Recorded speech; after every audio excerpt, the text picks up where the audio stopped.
Welcome to a new episode of the Life Science Gets Together podcast. Today with a business friend and business partner from Japan. And sorry for that, I have to show off my Starbucks Yokohama cup to be a little bit stereotypical. I love Japan. Stefan, it's very good to see you. How are you doing? Oh, thank you very much. I'm fine, thank you. Life here in Japan, of course, we have winter now, but it's not like in my home country up in the north of Sweden, where they've had almost minus 30 for a few days. Minus 30 degrees in Sweden. I can do without that. How is the weather in Japan these days? We have around, I think, 8 degrees today and rain, so not a very good day, but we've had, up until today, we've had beautiful days with full sunshine. And in Japan, they say that it's a good sign of the year if you can see Mount Fuji on the 1st of January. That's and great. We saw Mount Fuji for the first 5 days of the new year. So we're hoping that this year will be better. COVID will dissipate and we go back to some kind of... I believe in that. What I read on the newspapers with the Omicron variant, that it's less lethal, and a lot of experts like European Drosten come up with their expectations that finally we will reach an endemic stage. So I'm pretty positive on that we can go back to normal, hopefully. Yes, at least some kind of normal. And I think personally, I will continue to wear a face mask. I mean, all people do it in Japan now. So here it doesn't have the stigma of being something that is oppressive or forces you to do something. It's just something you do, like you go out with an umbrella if it rains. I mean, it's nothing strange. That's a very good hook point. Let me just, for the audience, introduce the topic of today's talk. It's business culture, especially the similarities and differences between Japan and Europe. And what you mentioned with the face masks, this was something I experienced on my first trips to Japan. It looked, for me as a European, it looked quite funny. So I asked my friends, it was 2000 something. I asked my friends, why do people wear face masks? And they explained that when someone is sick with the flu, for example, or another respiratory virus, it's pretty normal that when they leave the house, they just cover their faces to not infect other people. And the good thing is with you that you live in Japan and experience firsthand the culture in Japan, but also have a background in Europe. You come from Sweden and also understand the European culture. So we have a great opportunity now today to discuss what Europeans should be aware of when they go to Japan. Let me ask you the first question. What was the reason for you as a European to move over to Japan? Yeah, so that was 15 years ago. And I was invited to do a small kind of guest study at the University of Kyushu University in Fukuoka, down in the south of Japan. And I just stumbled over this fantastic businesswoman. We have been inseparable ever since. And yeah, we're happily married. So that's how I came to Japan. That's why I stayed. And I also do the martial art kendo, which is a full contact sport. We hit each other with bamboo sticks. And if you do martial arts, of course, being in Japan is like being in heaven. So yeah, those two things pulled me to Japan, and I couldn't escape. I didn't want to escape. Love is always a good reason to stay in a country, and also the love for martial arts. So I can completely agree to that. Yeah. How long are you training in kendo? When did you start? I started very late because I come from a small city up in the north of Sweden where kendo just didn't exist. I always wanted to do kendo, but so I started when I was 28. And it was love at first practice. I've never stopped practicing since. And I've actually never felt that going to practice is boring. I never had to push myself. So it's obviously something that suits my temperament very much. And now in May of this year, I'm going to try for black belt of the 6th degree. So Rokudan. 6th degree, okay. So, that's pretty high. That's pretty high in Kendo. Yeah. How many black belts are there? Oh, I don't.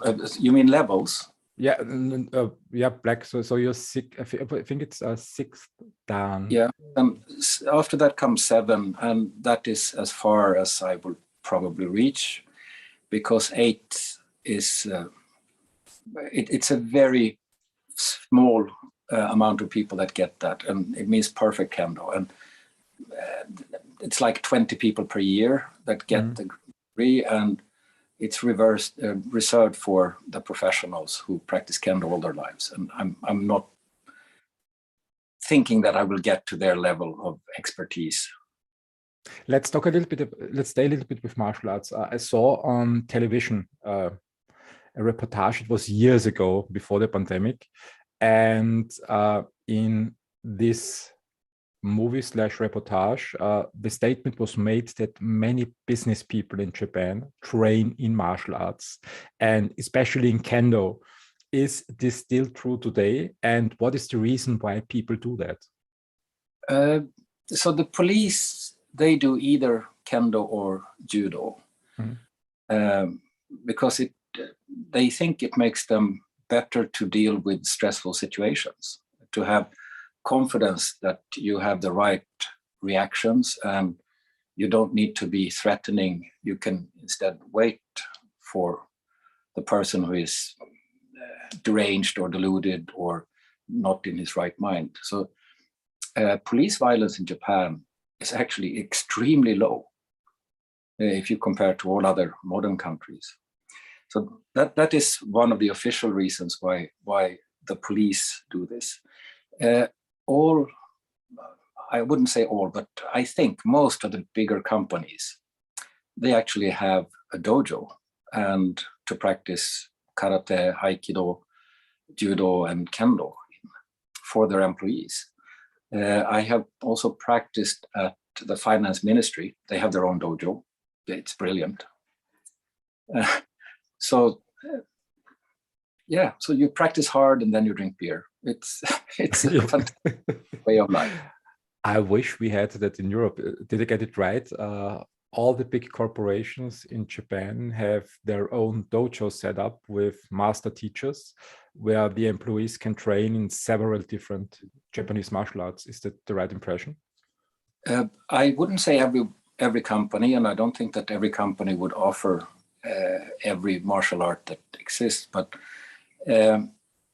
I know that very many companies do have Kendo dojos. And so one of my teachers, he came from Orix, that credit card company. I am working with JGC, that is a Yokohama company within construction. They build things like nuclear power plants. And they have a brilliant dojo. IHI, it's another construction company. They also have a big, huge dojo that we go to sometimes. And my own pride, I allow myself one ego pride in this life. And I'm one of very few people who practice Kendo with the imperial guards, the personal bodyguards of the Emperor of Japan. Wow. And I practice inside the palace in their dojo. It's a superbly beautiful old school dojo called Saineikan. So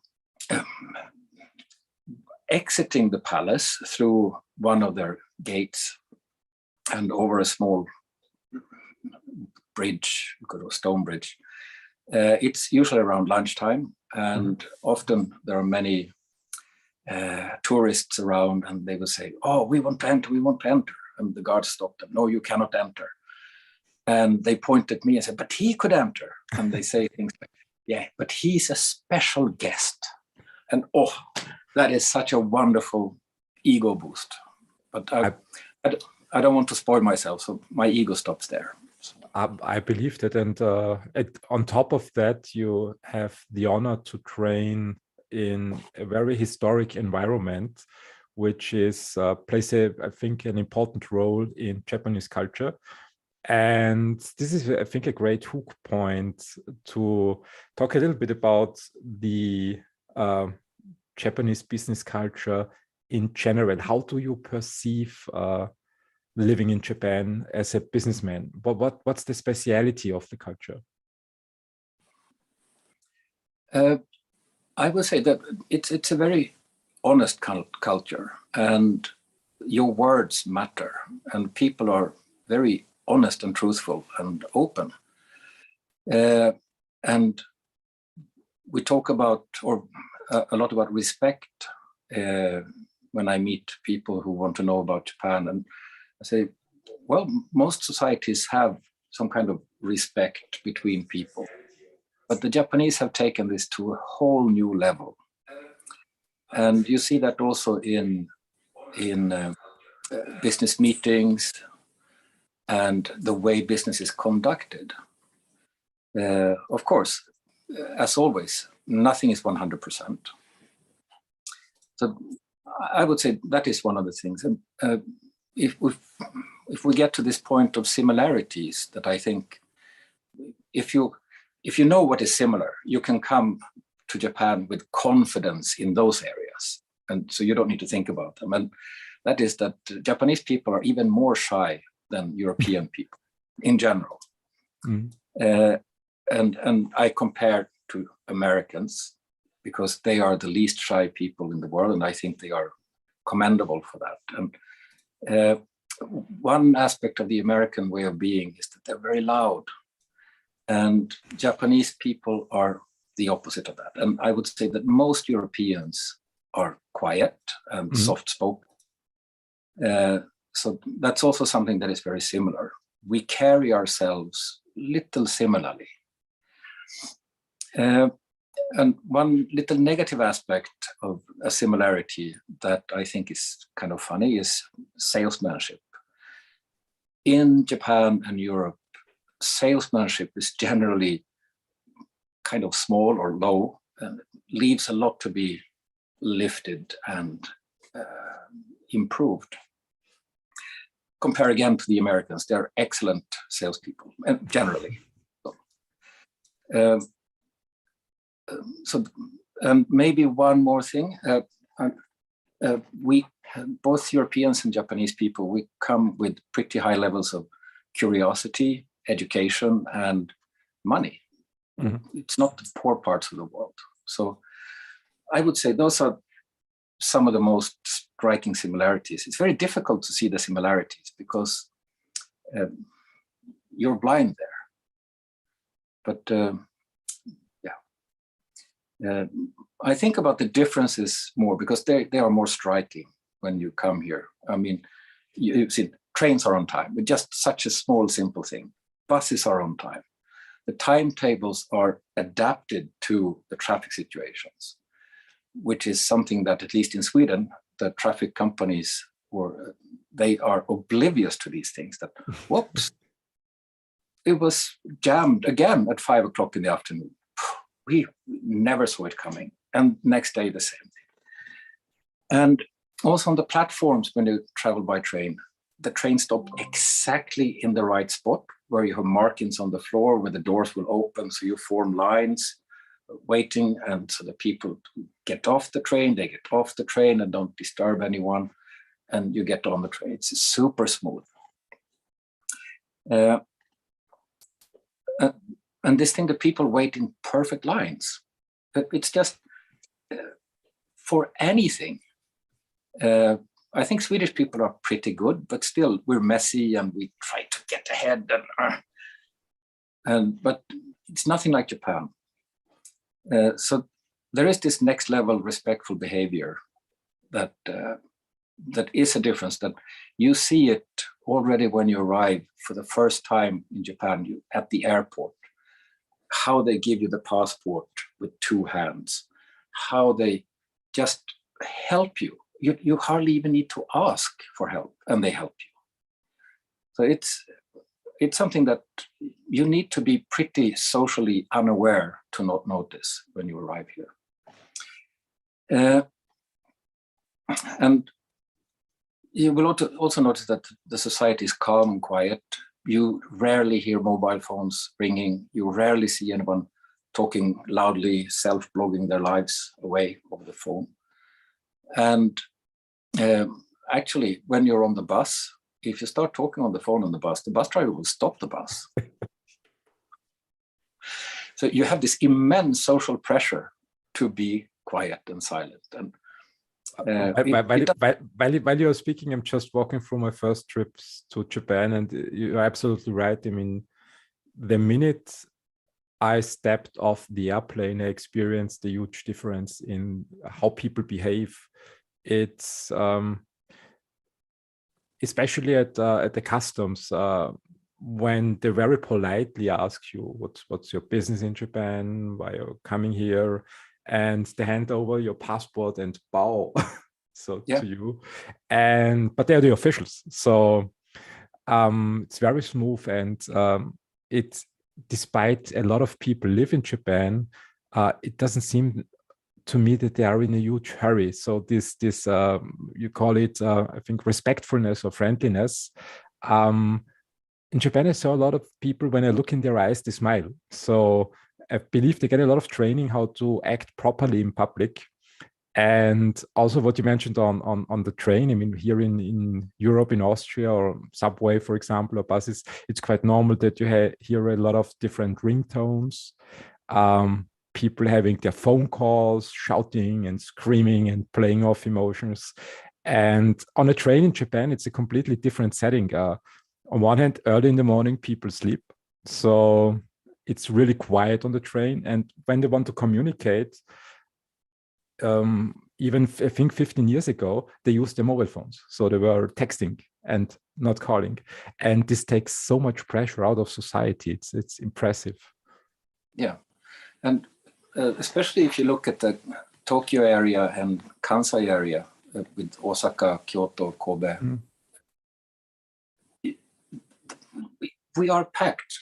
There is not much space for every person. And I think that with the social pressure, work pressure, and everything that you have, if you also had this, I could say, onslaught of noises and sounds and irritations, it would be tougher to live in Japan.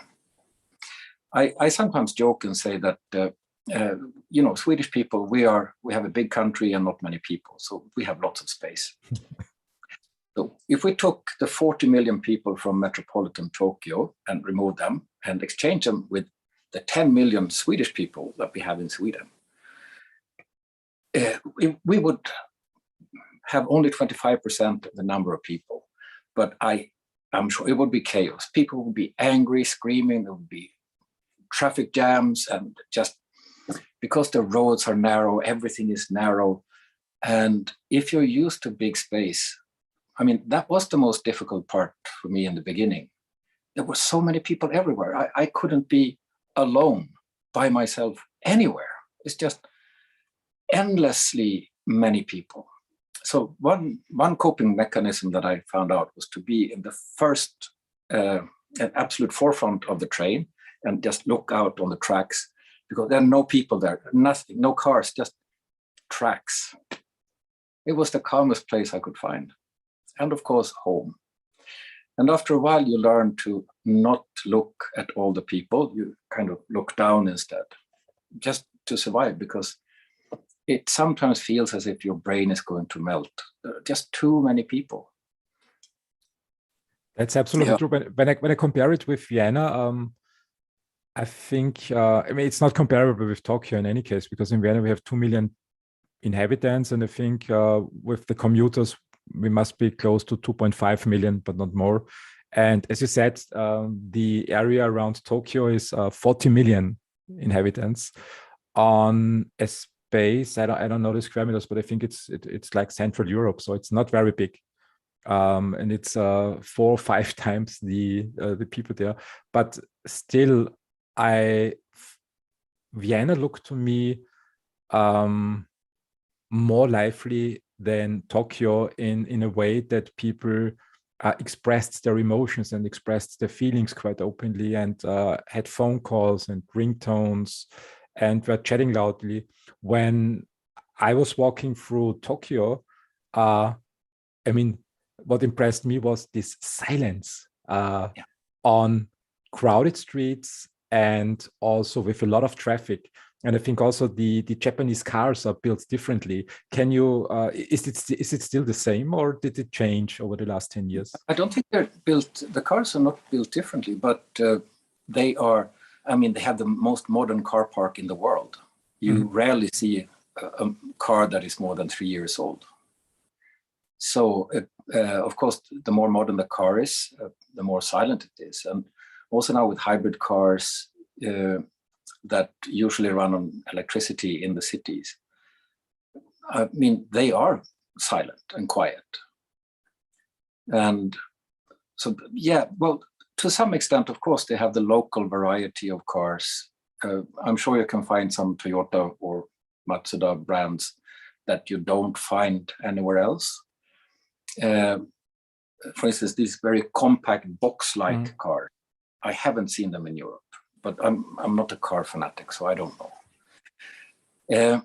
And for instance, IKEA, they have a lot of different furniture here than they have in Sweden, because Japanese apartments, we cannot fit a huge sofa. We need to have a tiny sofa. And also because Japanese people are smaller, they don't want to sit in a sofa that is very deep, because then the legs will just be pointing straight out.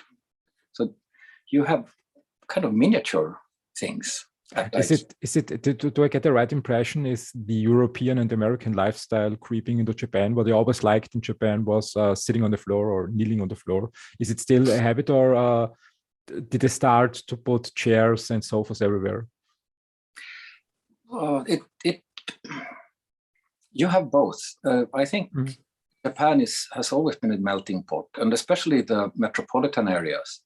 If you go out into outside of the bigger cities, it's like stepping back at least 50 or 100 years.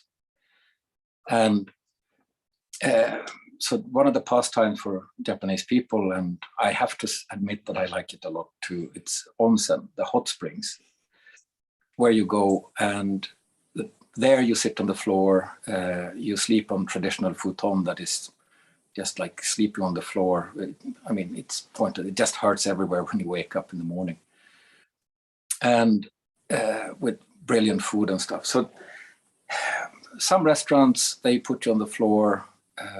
Some restaurants give you chairs. If you go to a French restaurant, you will have French style eating with French style tables and tablecloths. If you go to izakaya, which is the Japanese, I would call it tapas bar, maybe, with focus on drinking. But lots of little nibbles that you can order.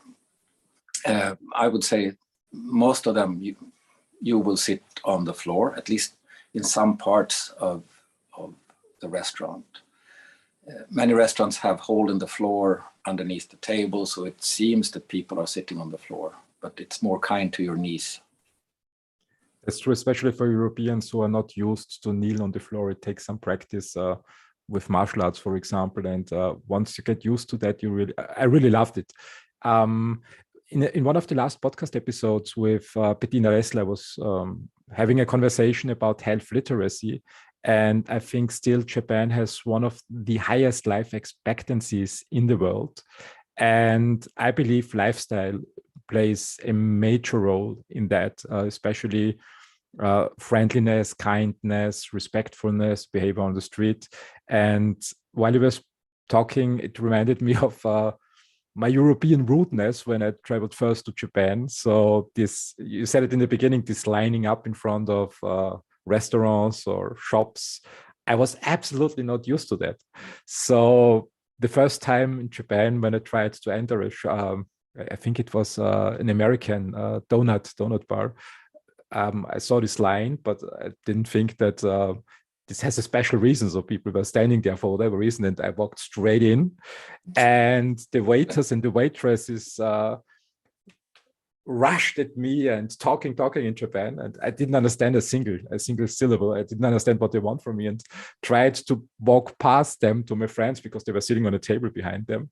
And one of my friends still lived in Japan, and he got up and calmed the waitresses and waiters down, and then explained to me in German that the next time when you do that you disrespect lining up, entire Japan will stop functioning because you bring a mess to the system. And it was a nice story. I mean, I think everybody who wants to go to Japan should get a little bit of training before to avoid coming across as a rude person. Can you name the three major differences Europeans should be aware on their first trip to Japan, what they should do to not come across like this rude and untrained barbarian, or I think gaijins, they say in Japan? Yeah, barbarian. Yeah, it's very difficult. There are a number of things. You need to carry yourself without making noise and lots of movements.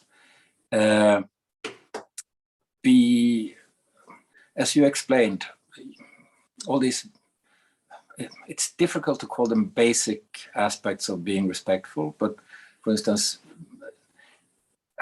not knowing how the system works, it's impossible. So I would say, be quiet in trains and buses. That is so important. Even if you travel with your family, be quiet when you travel. And the third thing, which should I choose? I don't know. There are just too many things. But I will get to a small list of things a little later in the talk. So,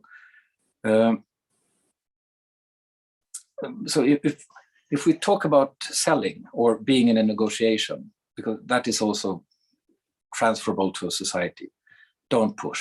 Just don't be pushy. You will not get the deal any faster if you push. In the West, you may get the deal faster if you push, and it's an accepted behavior. In Japan, it's just plain rude. And the other part of selling that is also very important in Japan is that in all countries, you oversell a little bit to make your product seem more interesting. In Japan, that is almost a criminal offense because it means you're lying, and then they cannot trust you. So the Japanese standard is to undersell. So it's a very strange thing when you meet a salesperson for the first time and they show you this product and they say, yeah, I should start with saying that this product is not as good as our competitors' products. It costs more and has less functionality. That would be a very ordinary, normal Japanese way of setting up the first sales meeting for a product. And all the sales coaches outside of Japan, they would go crazy and say, no, you need to learn how to sell because you don't know how to. But that's how it's done here. And it's just the way things are. Let's stay a little bit at this part, I think, because it's important. I would call it I would say that maybe not so much European, I think more the US lifestyle is more transactional. So you go in for one transaction, and I perceive the Asian culture, especially the Japanese one, as being more relational. So relationships matter the most. And for example, saving face and not being offensive, building relationships, getting to know people is a key point on selling. So it takes a lot of time until the first closing, especially when it comes to higher value sales. It was the impression I got years ago. Is it still that way that in Japan, relationships matter the most? Yeah, so not that relationship mattered the most, but you cannot do business before you know the company you're doing business with. And it also has this very important part that people do business with people, but they represent companies. So the relationships need to be in place first. So the simplified way of saying this is that in the West, we get to the contract as soon as possible. We sign the contract, and then we start finding a way to have a good relationship. It takes a while, but we will get there. In Japan, they don't do business until they have a good relationship. So it's basically the same time frame to have a good relationship to do business with in Japan as it is in the West. Mm-hmm. But it's a much more smooth painless process, because you iron out all the differences before you start doing business. You get to know each other perfectly well, and the products and the services, whatever it is, perfectly well. Of course, I need to underline that this is for business-to-business relationships. When you sell to consumer, if you're working with consumer products, it has a very different set of rules. But you would probably want to have a distributor. And with a distributor, you would have to set up the business accordingly. Let's talk a little bit about your business background to just frame the part about the business, where you're coming from. What's your business? So my educational background is chemical engineering and school medicine. I never worked in those disciplines. I worked with leadership and business development mainly. I'm an entrepreneur, so I set up a number of companies. I've also been CEO for a public Swedish company in the industrial area or heavy industries. So I have a little bit of mixed background. And here in Japan, after some trial and horror, came up with the understanding that it's easiest for me if I work with the pharmaceutical or biopharma or that part of the industry, because I'm struggling a little bit with the Japanese language. I don't have it on the level where I can sit and do negotiations on the business level. But in this industry, many people speak English, so it's not a bad handicap. And I've also teamed up with Japanese people, so it kind of mitigates that issue. So we help with business development, mainly Japanese entities that I would call it Western or global companies or Western companies that have a Japanese branch office, something like that, that have run into issues, or they want to set it up, or they want to increase traction, or they have realized that their strategy isn't working, they need a better one. So with all those things, it's very good to have someone to look at your situation with outsiders' eyes. So we are those eyes. We lend to our clients our collective business acumen. And since we've been doing this, my partner has been doing it for even longer than I have. So we can, with confidence, say which ones we can help and not. And if we cannot help you, we would show you to someone who we think could. So. Do you have a case study that we can talk about to exemplify how that works to make, let's call it, landfall in Japan? In my business environment, many people recognize that Japan is an interesting market. So just to give you a little bit of background where the audience is coming from, probably or probably not. Some traveled to Japan and went to some conferences and tried to set up business relations. But after 6, 7, 8 months, they came back very frustrated and said, okay, I mean, it's impossible as a non-Japanese person to set up business in Japan because they are actually not talking with you. What is the proper right way from your experience to engage with Japanese companies? Oh, the proper right way. You need to have the Fingerspitzengefühl in all the different relationships. And it's impressive. You also speak German quite well. So Fingerspitzengefühl. Is it? What's the English term for that? Is it the I don't know. Feeling? But I think that the German word is a perfect one, because that's what you need to have. Every business meeting is different, has a different objective, has different stakeholders. So you need to look upon every meeting as being prepared. And you asked for a case study, so I will give you one. So this company that I work for, their name is Bioforum. It's a British company. I help them in Japan. I've been helping them for 2 years now, and I really enjoy working with them. They organize the bio industry, not like an industrial organization per se, but more like a membership community. And they organize the big players in the world.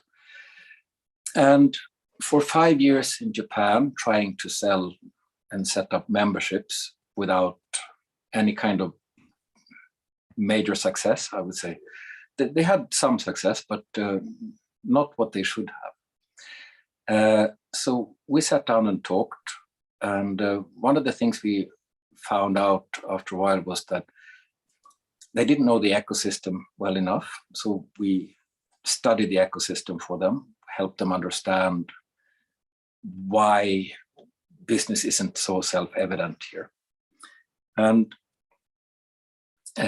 we also decided that it would be very good to set up a strategic partnership with the JBA, which is Japan Bioindustry Association.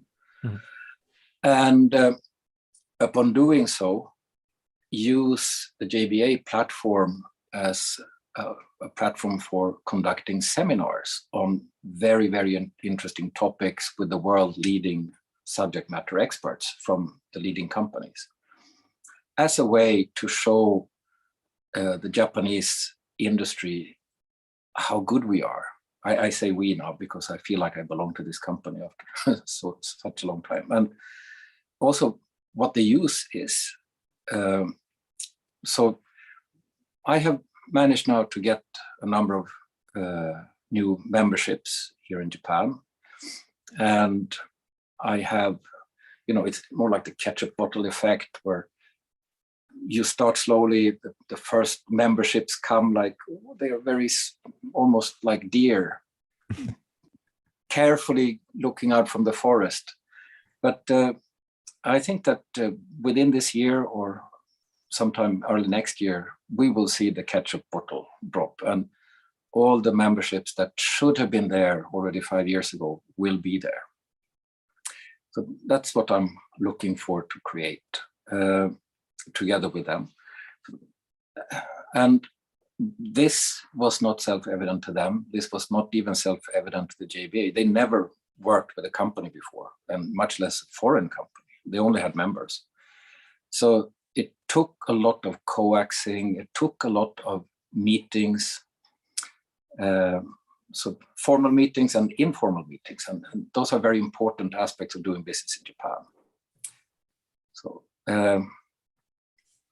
So I think, so the formal meetings in Japan, if you go to a business meeting, it's to establish common ground. This is what we agree upon. This is what we know, and just make everybody smile in the meeting. Then you have the informal meetings. So that if you don't know this, you will go to a formal meeting and you will think that, yeah, they're going to buy. They are so positive. And then you get to the informal meeting at the restaurant in the evening, and they will just tell you, no, we're not going to buy because it's too expensive. Or we found a better vendor. So the informal meetings are for ironing out things, to weather differences, to weather expectations that are. Can we stop a little bit here, because I think it's important. So the impression I got when negotiating with Japanese people is that in this, what you call official meetings, usually those meetings where many people attend. So you have sometimes always also people that are not directly involved with this deal. And I think one speciality of Japanese culture is that they want to make their business partners look good in front of other people. So you called it, they say a lot of positive words and a lot of calming words, just for the reason, in my opinion, to make sure that everybody looks good in the meeting. So this is just a way of Japanese politeness. And these informal meetings, the impression I got was very often they are one-to-one, one-on-one. So very small groups, or it's just face-to-face. And in these meetings, you can talk very directly with them, and they appreciate that, and openly, but it's a one-to-one setting. So when they criticize, they don't do it in public, or when they complain about something, they don't do it in public, but they do it on one-on-one. Did I get the right impression, or did I miss something? That is completely right. And I could add a little bit color to that painting, I think, because these formal meetings with many people, they do play a very central role in the Japanese way of doing business, because there will not be a decision made until there is consensus within all the people who would possibly ever be involved in the project working with you. So they go to these meetings to listen to all the things that you agree on. And of course, they want you to look good, because if you look strange or you're noisy and problematic in the meeting, some people would think, I will not give my consensus vote so easily. Okay. So if you understand it from that context, it becomes much more clear, I think. So before attending meetings, it would be good to get some training in proper meeting behavior, I guess.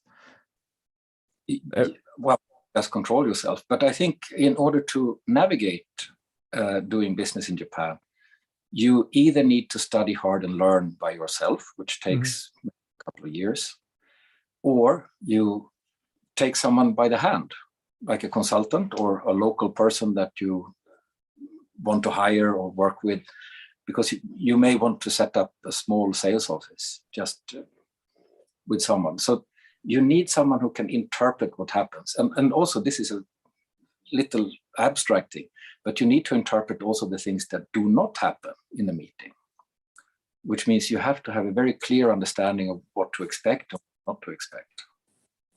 What are these? Can you name a few things of what's not happening in a meeting that's important? So the absence of something. Okay, so for instance, the absence of questions, it would show that they are not interested. The more interested they are, the more questions you would have, and vice versa. If you are not interested in these people that you're meeting, you will not have many questions. And it's kind of self-evident if you think of it that way. But I come from the Swedish culture where questions means that maybe you're unprepared, or maybe you're a little behind up in the brain. So sorry, this is, I never saw it that way. It's yeah, but so we all come from different ways of seeing things. But so asking questions shows interest, not asking questions doesn't show interest. And if you have commentary from the highest rank of officer of the opposing table, that is very good. If you have commentary, if he's only quiet, that doesn't need to be bad, but it's better if there is some commentary from that person. Sorry, that was just hold on 1 second.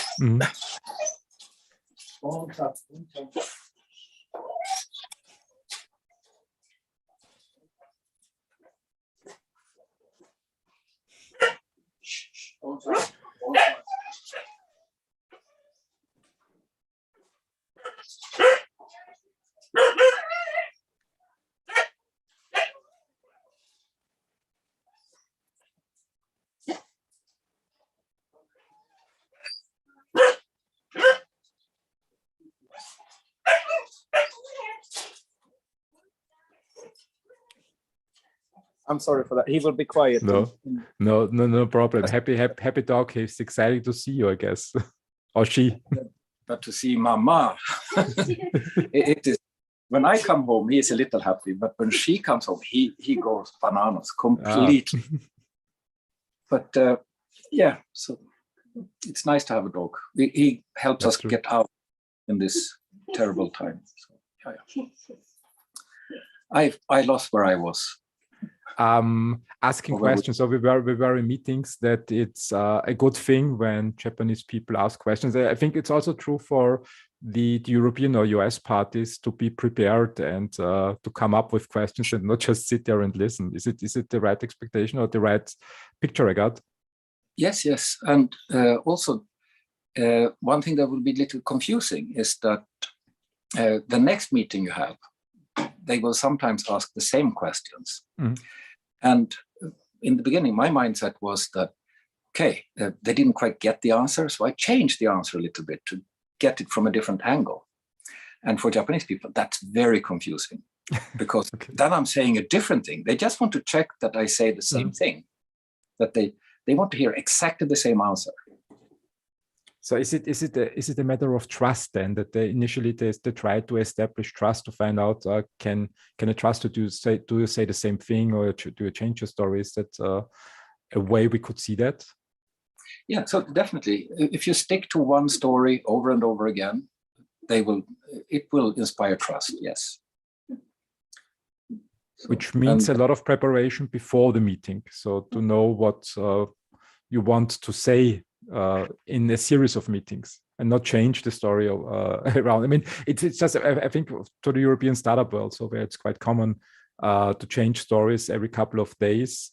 And just think about negotiating, for example, with Japanese investors. It might be better to sit back, prepare the story, and then go out with a consistent story on the market rather than changing the story over a course. I mean, when do Japanese people invest? I guess they also take their time to look at the companies and evaluate the companies and build trust. So there should be one flow then. Is it the right picture? Yes, but also, I mean, change does happen, and especially in startup companies, and you cannot hide that.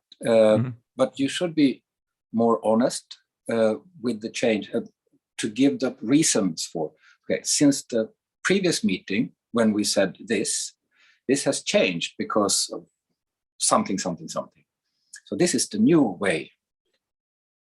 And if you do it that way, you remove the confusion.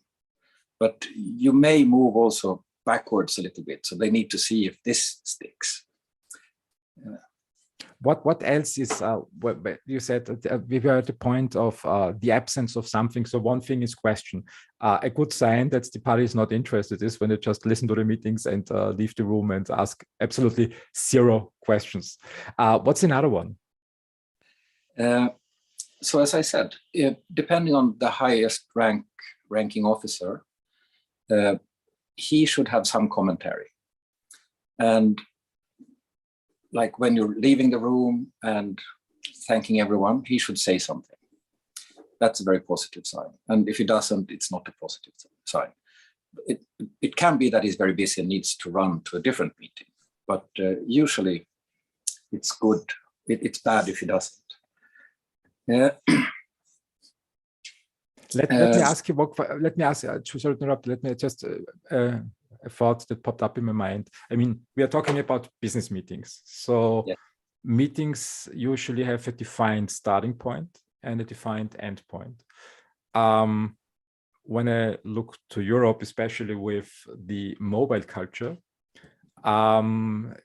sometimes it feels to me that it became more and more practice to push starting points of meetings backwards, or to come up 10 minutes before the meeting, that one or the other participant may be too late for the meeting, so they will come in 10-15 minutes later when the meeting already starts.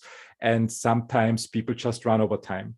How is that in Japan? Is it wise to try to stay on time, so to arrive early, start the meeting at the right point in time, and also end it at the right point in time? How do Japanese people handle that timing problems? Well, as I told you, this is a respectful thing, because you need to respect that all the people participating, they have their own schedules that they need to adhere to. So it's disrespectful to not let them work on their schedules. It's very important to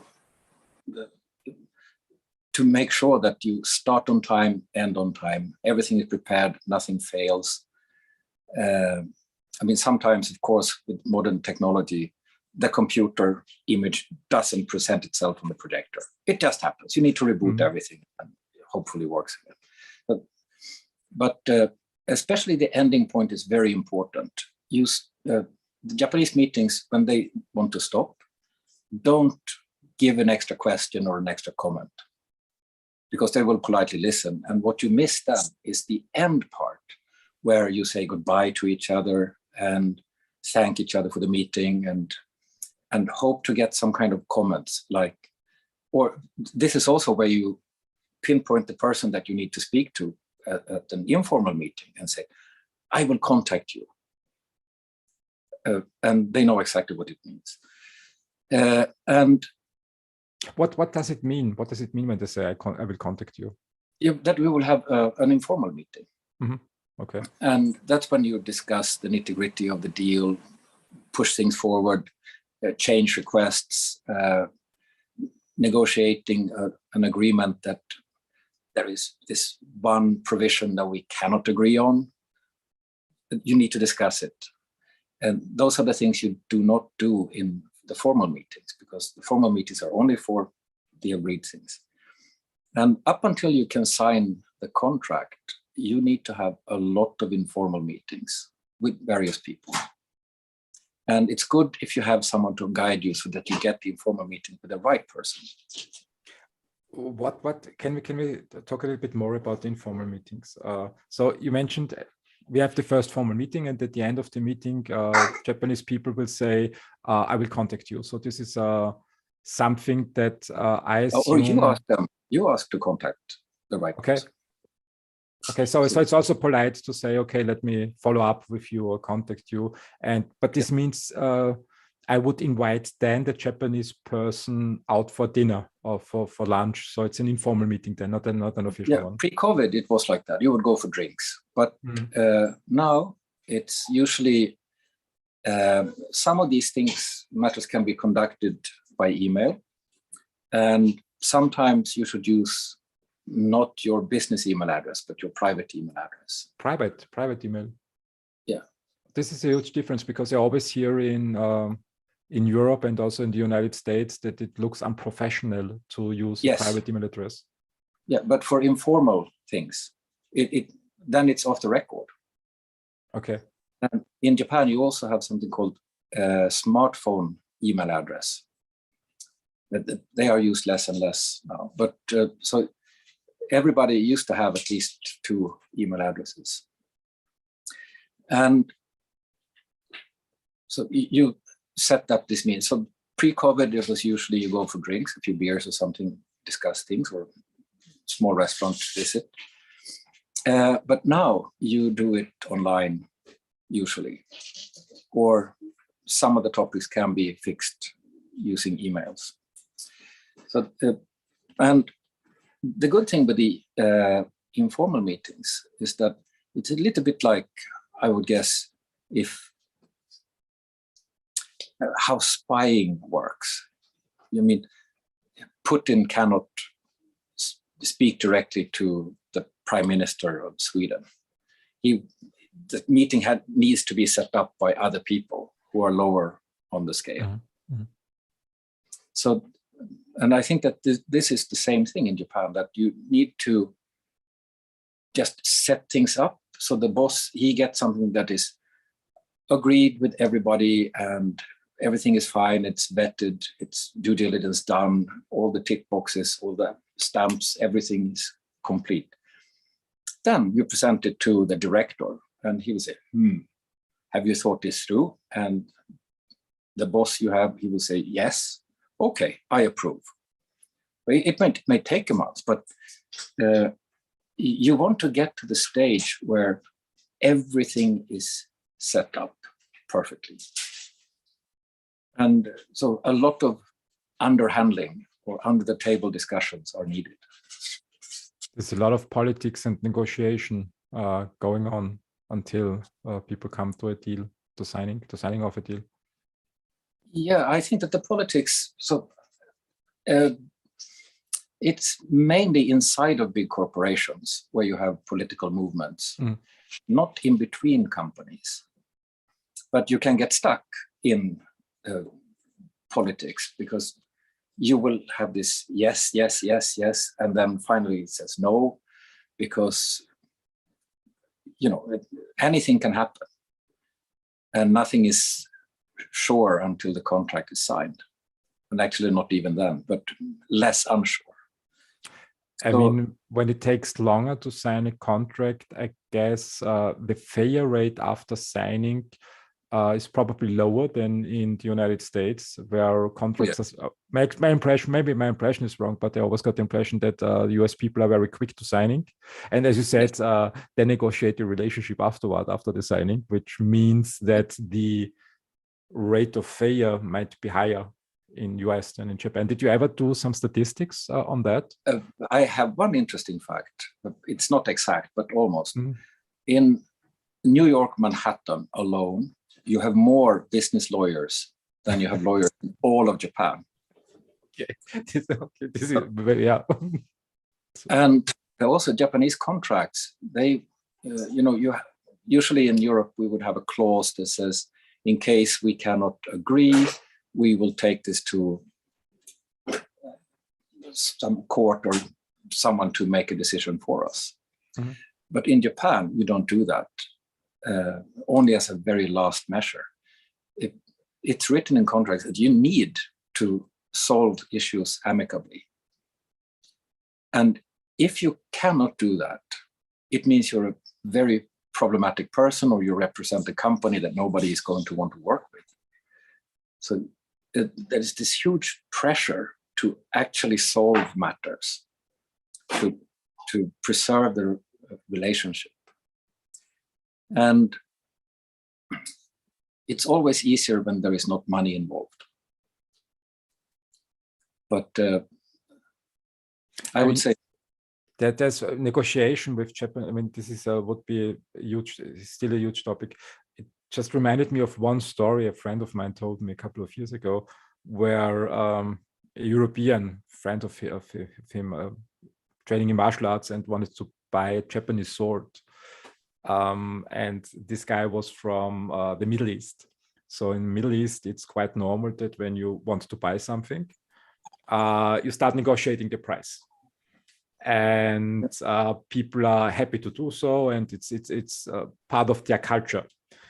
And this guy went into a Japanese sword shop, willing to buy a very expensive sword, and so the sword and price was fine for him, but due to his cultural background, he had the great idea to start negotiating with the swordsmith, and as a result, the swordsmith just canceled the negotiation and threw this guy out of the shop and said, never come back. So not literally, but figuratively, because he ended the negotiation and no deal was set in place. And I asked my friend, why did that happen? I mean, it's not a bad thing to negotiate. And the answer I got was, it's very impolite to disrespect the price and express clearly that you believe the price of a sword is too high. It's one of the most disrespectful things that you can do to a Japanese business owner, to give him the impression in public that he is charging too much for something. Is this still a story that you see in Japan in negotiating, that there are certain rules that people should be aware when it comes to pricing, that they should not start negotiating the price of this fact? So the price in a shop is non-negotiable. And same thing with taxis, same thing with everything. But when it comes to business-to-business negotiations, the price, you set a budget, etc. And even if the price is very difficult to change, you still, there is some leeway. I need to take just a very, very short break. Just hold on.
We were talking about negotiating prices in, let's say, in private settings and in business settings. Yeah, so the problems are In private settings, you cannot.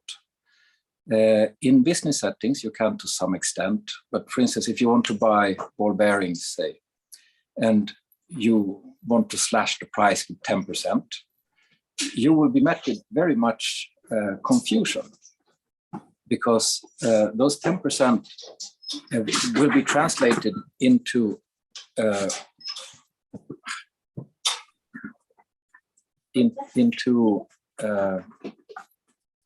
kind of change of materials or change of design or cutting off something, because they want to think that they set the prices extremely honestly. I would say it's, to a very big extent, it's completely true. Of course, sometimes prices are, I mean, there are also Japanese companies that are opportunistic. But so price is a very sensitive thing to discuss in Japan, and you should do it very carefully. That's true. Stefan, I think we went through very interesting parts to get a better insight into Japanese culture. Maybe we should do another call to go into more detail, into more depth. We said 1 hour that we have a 1 hour talk, and I could ask more and more questions. It's very insightful to learn from you, as you are living in Japan and know how things work. Let me ask you one final question. Let's assume a European company wants to make landfall in Japan. What is the first step that you recommend they should do to maximize the probability of success in their approach to Japan? I think if you look at this as a ladder on how to get from an idea, you started with the idea that Japan might be a good market for us.